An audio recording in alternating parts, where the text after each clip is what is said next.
Hi everybody, Dacob here. Welcome back to my channel. Today we're going to have ourselves a jolly old Halloween 1978 Michael Myers unboxing, and it's fashion as well. Ta-da! Reveal and review of the 1978 from Treat Studios licensed Halloween bag product. And this is a vegan bag, just letting you guys know in case somebody's interested. This is not leather. It is resembling the pumpkin, the notorious pumpkin from John Carpenter's 1978 Halloween movie starring none other than our Scream Queen legend herself and also Oscar winner Jamie Lee Curtis as Laurie Strode. So this is the pumpkin symbol of the movie. Yes, it has been carved. The jack-o'-lantern has been carved that way with a slit here, and then it all kind of falls into itself and decays. But Halloween is up there with The Shining, my favorite horror movie of all times. Also, Silence of the Lambs is really up there. Ooh, also Night of the Comet. Terror Vision. Okay, I have a lot. But there's something about John Carpenter's movies that just, when he does horror, his horror isn't terrifying. It's kind of soothing in a very weird way. In fact, the first Halloween movie, there's the pace, the rhythm. Also, if you know John Carpenter, They Live. It's a movie about an alien invasion of planet Earth, but there's a pacing to this movie that is so soothing and relaxing. I can watch Halloween over and over and over and over again. It's just the rhythm is masterful. John Carpenter knows his rhythm, and that movie is just iconic. So anyway, Treat Studios, about a year ago or so, released this little bag here, and the purse design is by Kenny Avila, or Avila, but I think it's Avila. They say designed in the USA, made in China. Now, we're going to take the strap off. So it comes like this, wrapped in plastic.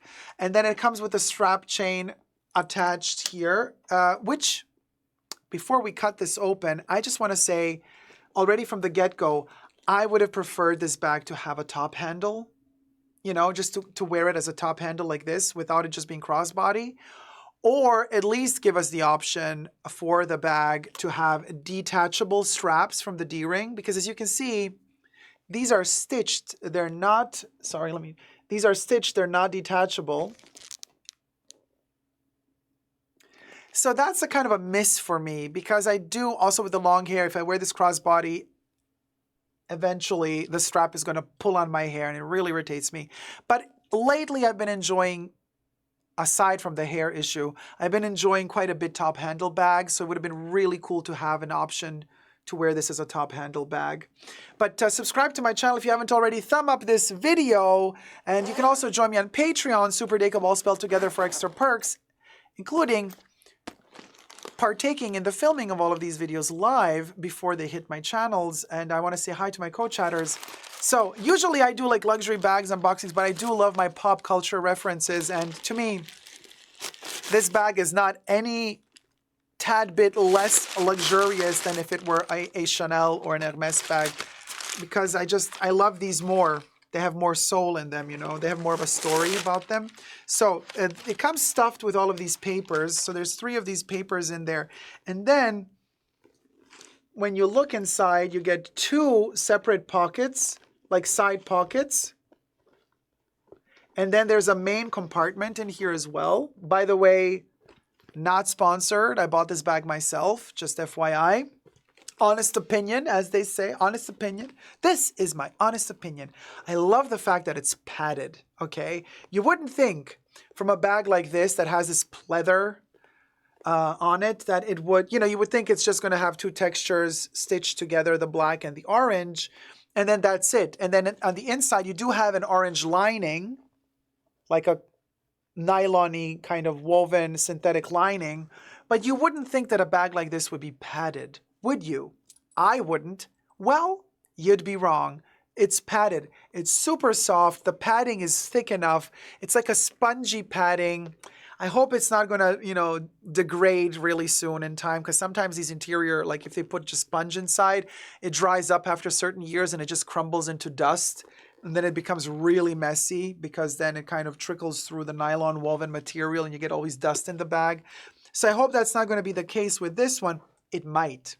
It might not. Even the bottom of the bag is padded, you guys. So if you go on the inside, oh, desiccant. A desiccant just fell out. So now you know the bag also comes with a desiccant. So inside, even if you go to the bottom, it's really, really soft and padded. So it feels very cocooned and safe. Now, the tag, the interior tag states Trick or Treat Studios, which is the company that made it, designed by Kenny Avila. So they're really giving the name of the person designing it like prominence, as you can see. Trick or Treat Studios, then you got their logo pumpkin, and then the name of the designer right underneath on the white. They also repeat the name of the designer here on the tag, so I'm kind of really enjoying the fact that they are really pushing the designer and like saying, hey, this is the name of the person who designed this bag. We're not just stealing their idea, you know what I mean? So it's a stylized version of the Halloween 1978 pumpkin, because obviously it wasn't this round. It had a pumpkin shape, but the bag transforms it into a fully round shape. I love how creepy it goes, and this has always been so fascinating to me, that particular pumpkin that they used to film for the credits of Halloween 1978, the fact that they didn't just cut out the nose, they like connected the nose to the mouth. It always made the pumpkin just that much more creepy to me. And the fact that the mouth is kind of tighter here, more open there, and the eyes are just randomly cut. It's an old school creepy type of jack-o'-lantern. And then this always resembled a knife, you know, Michael Myers' knife. So it kind of gives me a vibe that the nose turns into a knife. It's just really, really cool. And then you got your little matelassé moment. You got your little quilting, shaping the pumpkin slices on the front. And yes, because it is padded, you see how nice fluffed up it is when it kind of hits the light. The back is not quilted that way. The back is just flat, a flat surface. However, it does, even though it's PU leather, right? It's like pleather. It still has that texture as if it were leather. Is it going to focus though? Why, maybe not. Hold on. Focus for me. It has that kind of leathery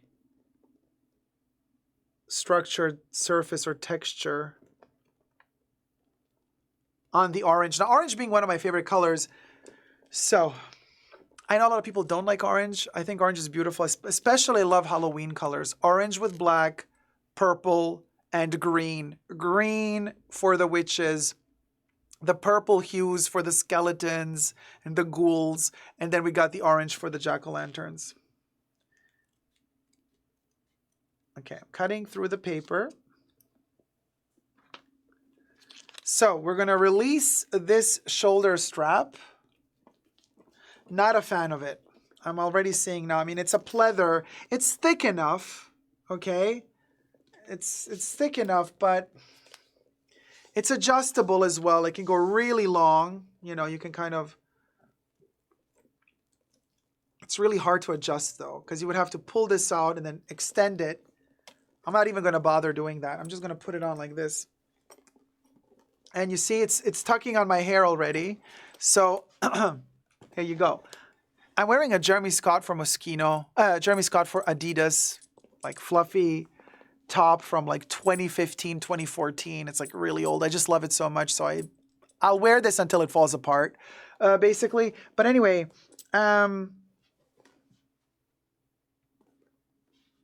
it's cute, right?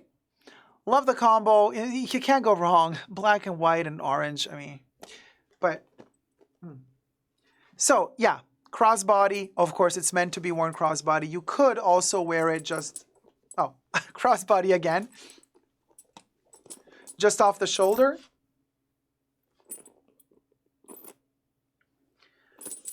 But like I said, I would have preferred the option of having this like that.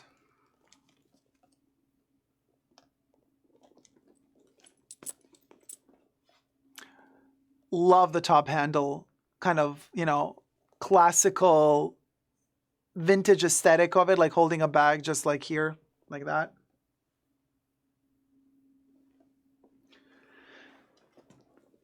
Now, the price point, it's a little bit tricky depending where you buy it. You can get it directly from Trick or Treat Studios itself, and I think it's a little bit cheaper than what I got it for. But the thing is, I went to like a shop that actually sells a lot of like Halloween memorabilia, movie props, and stuff that, you know, merchandise that's connected to movies and what have you. And since I love my jack-o'-lanterns, tiny little jack-o'-lantern here, or, you know, bigger ones as well. I just adore my jack-o'-lanterns. But anyway, I wanted to pick out one that had the stitching all perfect. You know how I am, very picky. So I did end up paying $10 more than what it costs if you order it from Trick or Treat Studios. But I did not have to pay the shipping costs, right? Because if I were to order it from Trick or Treat Studios, I would have had to pay the $10 plus whatever extra shipping costs. So it comes out to be the same at the end of the day, with the extra perk that by going to one of these like specialized stores, you get to actually choose the one. They had like 3 of them in stock, and I could pick the one I liked the most from the 3 that they had. And so, I paid $69 for this plus tax, but on Trick or Treat Studios, it's usually, oh, Steph says in the chats, yeah, $59.99 on Trick or Treat Studios. So it's around $60 plus tax plus shipping from Trick or Treat Studios. But I got it for $70. Yeah. So instead of $60, I paid $10 more. So it's a $70 bag. I don't know. I mean, it seems sturdy to me. The quality seems really well. The stitching is perfect. Very thick plastic material. You know, the PU is not like a thin, you know how sometimes PU can be really, really thin and iffy. This thing looks thick, honey, and sturdy. I'm just a little bit worried about the padding. If the padding is like a cheap foam material, that might degrade with time, but whatever. I mean, you know, live to see the day first, I say. You know, who's here in 10 years from now? You never know. So for now, the bag is fabulous. But you can see how gorgeous the stitches are. They're really, really well executed. It's a sturdy, solid bag. Also, the piping, I am very, very, very happy with how thick the piping is. And look how nicely executed that stitch is here. Because usually with piping, you know, if you really want to go cheap on piping, you are going to have that bit of material that you're going to use for your piping, and then you're just going to, where the pipe meets, it overlaps, you're just going to glue it. That's the cheap way of doing piping. This is, the piping has been sewn together backwards, then inverted, and then placed in the position it's placed in, and then stitched together with the bag again. That's why here you don't have a glue, but you actually have the stitch connecting the piping together. This is really very well executed. This is a good sign of quality. This means that they did not just glue it. I know what I'm talking about, you guys. On the back as well. They did not cheap out on us on the back either. Check this out. You see? This little piece here shows us that they've sewn it together, not glued. And it's a very, very thick piping. Same good quality on the zipper pull here. If you really want to go cheap on a bag, what you're going to do is you're going to have just one stitch going on either side of the zip. Not this bag. You get 2 stitches on each side. So they folded the PU leather and then they've stitched it together with the zipper, creating stability.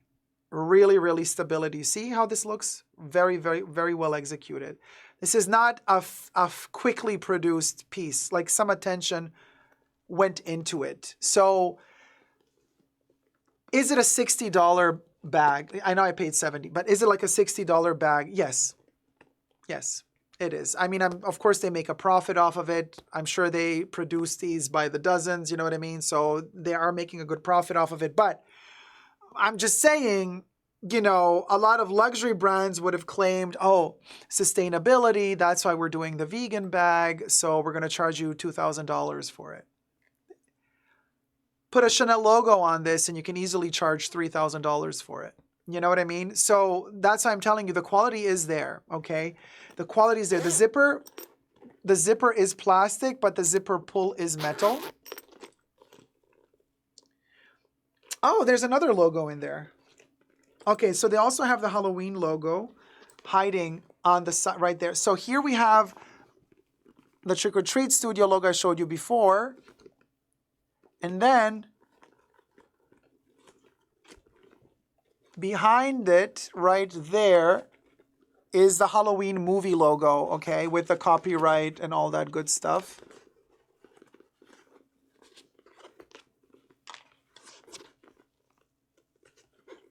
I can't flip the bag inside out, so I can't show you the, like, there. So there are the two logos, and of course the beautiful Halloween movie, 1978 movie poster is turned into a tag. I have green screen on, so that's why my pumpkin here is kind of transparent a little bit where the green comes in. But this is the poster for the movie Halloween. And interesting, if you look at the fist holding the knife, Michael Myers' fist, it kind of looks like a face, like eyes, a nose, and a weird stitched mouth. So there's that little kind of Easter egg moment that people have kind of noticed throughout the years. Was it intentional? Was it not intentional? I don't know. We would have to ask John Carpenter or whoever was in charge of designing the poster and approving the poster. But so go watch the movie. It's one of the best horror movies we have as humanity out there. So, and try to find the pumpkin. It's in the credit scene. You get to see it at the end in particular. So let me know if you've recognized the pumpkin from Halloween, the jack-o'-lantern, or not. So there you go. That's the bag. Would you buy one? Do you already have one? Do you like it? Is it worth the money? Is it not worth the money? What are your thoughts and prayers down below? Thumb up the video if you've enjoyed it and subscribe. Never give up on pumpkin love. Bye. Mwah.